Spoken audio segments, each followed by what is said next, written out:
I don't even know where to. I guess where to start is, how did this happen? How did this facilitate? Who do we need to hug and thank for getting Axl involved? Did he reach out? Did someone reach out to him? Take it away. Well, Kevin, I think it starts with you. I mean, the impetus when you went to the concert, right? Yeah. Actually, my brother and I went to GNR. This is the first time they came back a few years ago, right? And this is their big thing. And you notice that they came out to the Looney Tunes theme song, right? So they came out. That's how they walked out on stage. Yes. If you remember, this is the tour like 4 or 5 years ago. So Rob and I then went to the concert in L.A. at Dodger Stadium, and it was awesome. Amazing. Same thing, right? So it's like, at first I thought, like, maybe it's just the venue that chose the song. But then they, like, came out to that, and that's kind of where we got the ball rolling. We were sitting in our office one day, and at the time, we were cranking out, like, 2 outlines a week, and that's how kind of the show would be written. It's just 2 episodes a week we're cranking out. And this is, getting towards the, I don't know, man, 300-ish number. And we were both sitting there, and we were both like, let's do stuff that's fun. Like, wouldn't it be cool to meet X, Y, and Z? Like, who are the people that we want to meet?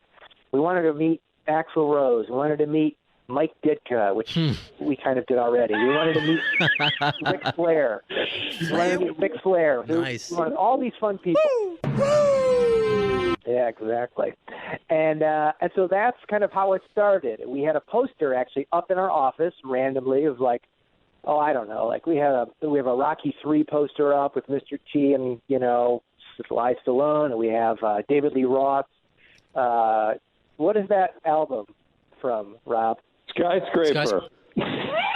Skyscraper album. Just like Paradise. Yeah. Yeah. Exactly. And we got this awesome Guns N' Roses poster up, and we were just like, and then maybe Rob or I were just like, it'd be cool to get Axl Rose in an episode, wouldn't it? I'm like, yeah, it would be fun. And that's kind of how it started. We just wrote something. We had this idea. Well, the next part was trying to figure out an idea for him. I mean, like Kevin said, we did manage to execute a number of fun people to get on the show, like Axl. We had Snoop Dogg on a different episode. I don't think that's aired. We had Weird Al Yankovic episode.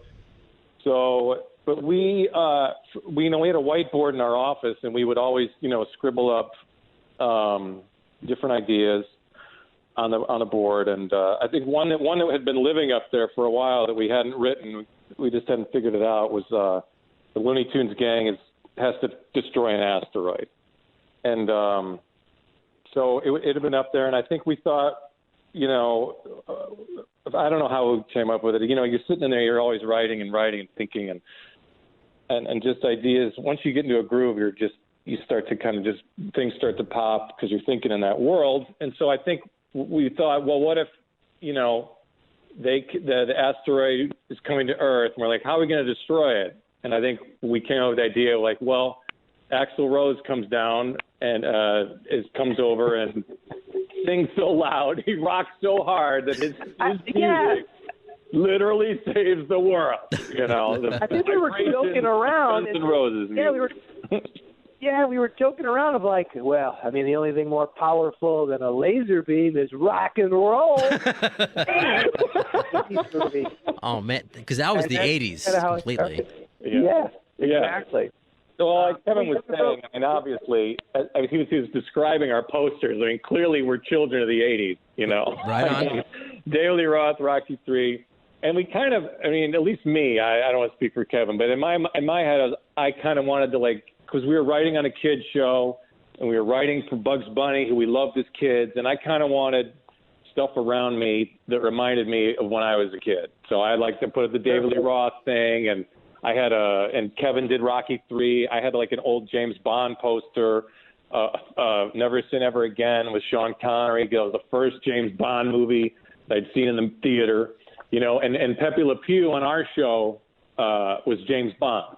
I mean, not James Bond, but a secret agent type. Okay. So we kind of had it was like inspirational. So no, I don't think we ever thought that it would happen. Not because you just, because like you said, you've never done anything. he hadn't done any kind of press or anything. He hasn't done any new songs in years. And we had a woman who worked on the show who was a producer, and she just was pretty tenacious. And Matt Craig, the producer of the show, was a friend of ours. You know, he knew that we really wanted to do this and thought it would be fun, and I think he saw the value in it.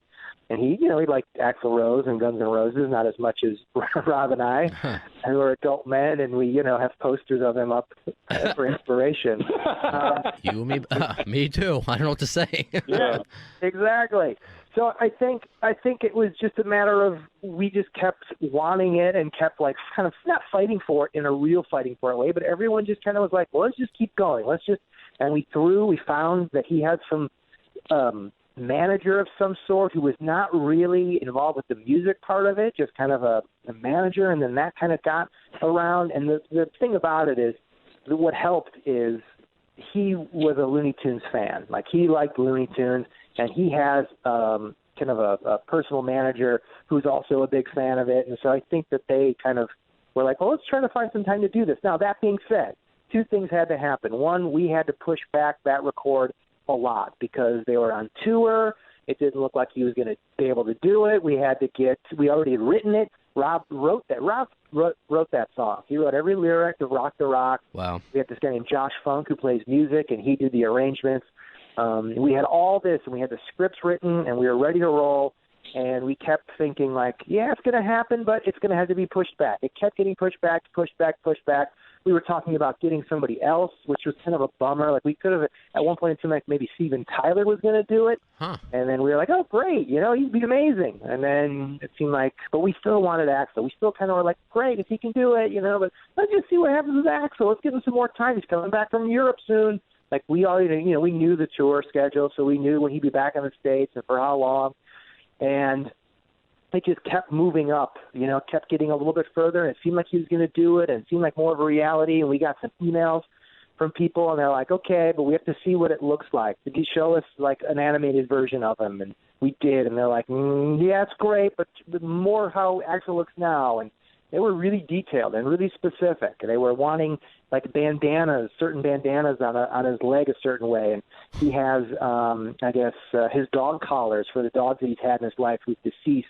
He has them on his other foot, and he wanted those to be on there. So it was, as it kind of became more of specific with the song, he liked the song. He signed off on it, and we got these kind of okays for the animation and then a full okay. And that's when it kind of started to sink in. But the whole time it's almost just you're just kind of, you get a little nibble and you go, whoa, great. And then you jump a little bit further, and a little further, and a little further. And then eventually you're like, holy crap, we're at the finish line. We're here at the record. And Axl just walked in the building. That's incredible. That really is. And it wouldn't have been the same with Steven Tyler. Because he's somebody else who puts himself out there, and I'm an Aerosmith fan, but I mean, he did American Idol. He's everywhere. He's playing Vegas now. Exactly. Axl was the right guy. He was the right guy, and that says so much about pushing and just getting that little nibble and getting the whole team to kind of will it into existence a little bit. So that's incredible. So when he was there. What was that like? Was it just a little recording studio? Did you guys get to? Because of course there's those silly rumors, and that you can't look them in the eye. You hear those rumors from back in the '80s, and they're always dispelled by anybody who really knows him, how nice of a guy he is. So were you intimidated, or was he just super nice off the bat? Real quick, Rob, I'll let you tell the story. But the one thing about not looking him in the eyes. That didn't come from Axl. That's Rob Janas. Rob Janas refuses to let people look him in the eye. So, right on. But go ahead, Rob. You can answer this if because I just talked like grandson. Yeah. It was interesting. I mean, of course we were nervous because you've heard he has this reputation, right? Sort of a bad boy and a dude who is late to concerts and throws things, and jumps into the crowd. That's why he's cool. Exactly. That's why he's cool. That's why we like him. Right, exactly. That's why he's the only one who could stop an asteroid, because he's that, powerful. Right. So, he came in and he, like you said, I mean, he couldn't have been nicer. I think he came in and he had a Wile E. Coyote T-shirt, and we all shook hands. He went around the room. He introduced himself to everybody, and of course, we had like a lot of people were there because they all wanted to hear, him sing. And I mean, it was us, I think, and Matt and Josh and a couple other people. So he was totally nice. Then he's like, where do I go? He went into the booth, and we started with the dialogue first. And, can I say one thing real quick? I'm sorry, Rob. Hold on one sec. The one thing that is Axl, and ultimately Axl, and why he is cool, and we always record at this studio in North Hollywood, which is not too far from the Burbank lot of Warner Brothers, and we always record during the day because it's a job for people. And, sure. And then I think, and I don't know if this is rumor or true, but like when we told him be there at 9 or 10 o'clock, he assumed it was PM. Without even with no hesitation. So he's used to obviously recording at night. So that was a session where we moved. It was just him in a booth with us on the outside of the glass and a couple other engineers. But that was we moved from a day to a night, and I was happy as hell. But right on. I mean, I just thought that was hilarious that he's just like, "Yep, I'll be there at 9 p.m." Wait, what? He's on Rockstar time. He's on Axl time. Yeah, exactly. Absolutely. Yeah, exactly. Well, like Kevin said, I still don't think I didn't know if it was actually going to happen. Even up to the very, even when we went in and his manager was there, and then I was like, okay, so the management people are here, then he's probably going to be here. So they were there a good hour and a half before he showed up.